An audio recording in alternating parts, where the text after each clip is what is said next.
Well, welcome back as we continue exploring Oroco, a resource corp, a pure play to one of the largest multi-billion-dollar copper assets in Mexico, fueling generations to come. And obviously, in this new commodity renaissance, copper is still one of the most fascinating commodities out there next to gold, silver, all these commodities exploding right now. And first and foremost, to talk about the value proposition here, we're going to get into the recent news and what we can look forward to with Ian Graham, the president. First and foremost, welcome back.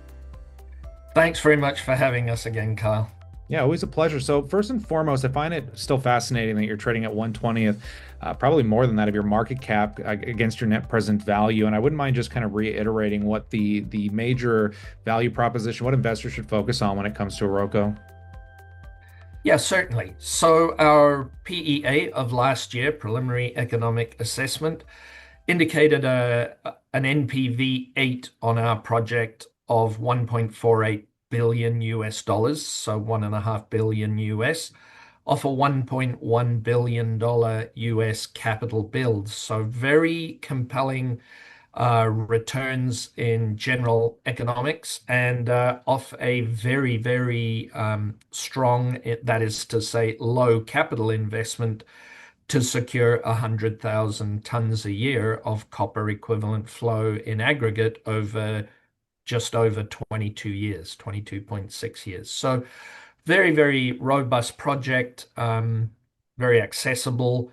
And that's what underlies the low capital, the low elevation, the ready access, and the proximity to infrastructure, including a high pressure natural gas pipeline that runs basically right past the project.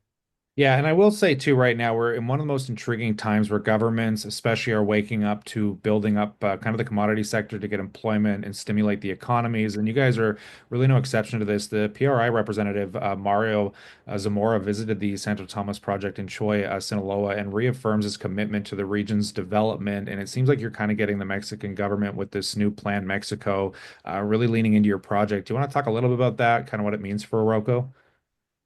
Yes, certainly. So I just returned from a workshop we hosted at the site.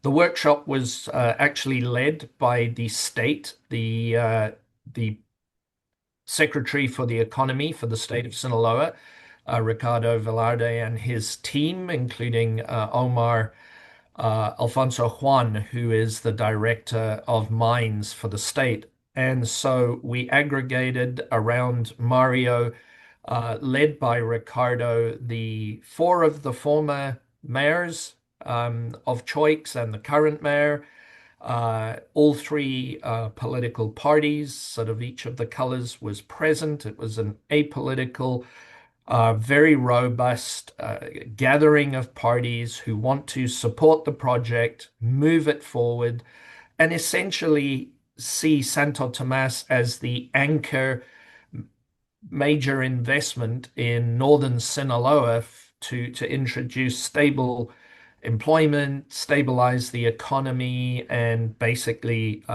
also participate in the resource sector in an enhanced way for the state. So remarkable support, a wonderful gathering, and for us, a real endorsement of our efforts, our participation in the community, etc. So very gratifying and very clear in terms of the support that we'll receive at the city, municipal, state, and federal levels. So yeah, a fantastic meeting and real privilege to be part of that. Yeah, no, definitely appreciate the insight. And looking forward here, many are aware as you try and build this project out, perhaps for a sale so somebody can bring this into operation. You're still continuing to invest, though. I mean, you guys you're planning on putting what, 20 million into the exploration project in Sinaloa, helping build this up and getting it, perhaps ready for that sale. Do you want to kind of reiterate what's going on with that and just kind of clear view it? Yeah, certainly.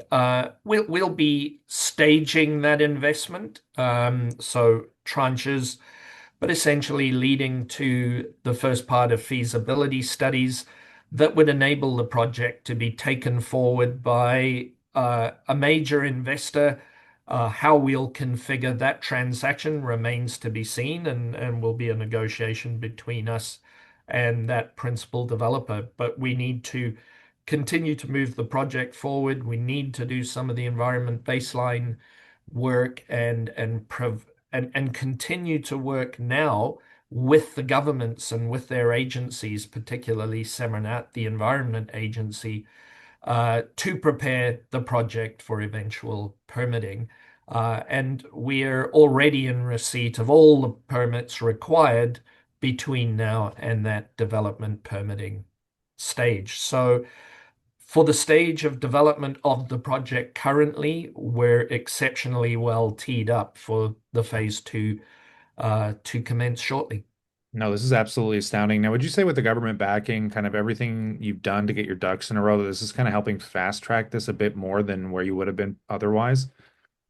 I think it's certainly helping. The work done in the environment is definitely part of it. The community, though, is, I think, our keystone prior investment, and we're being encouraged to continue to focus on that. It certainly is aligned with the federal administration's very strong determination to improve the lot of rural communities, indigenous communities, and they're endorsing the approach we've taken and encouraging us to now continue on that route and amp up. And we have their direct engagement, encouragement, and we'll certainly be able to focus on their priorities because we're in direct contact with them now.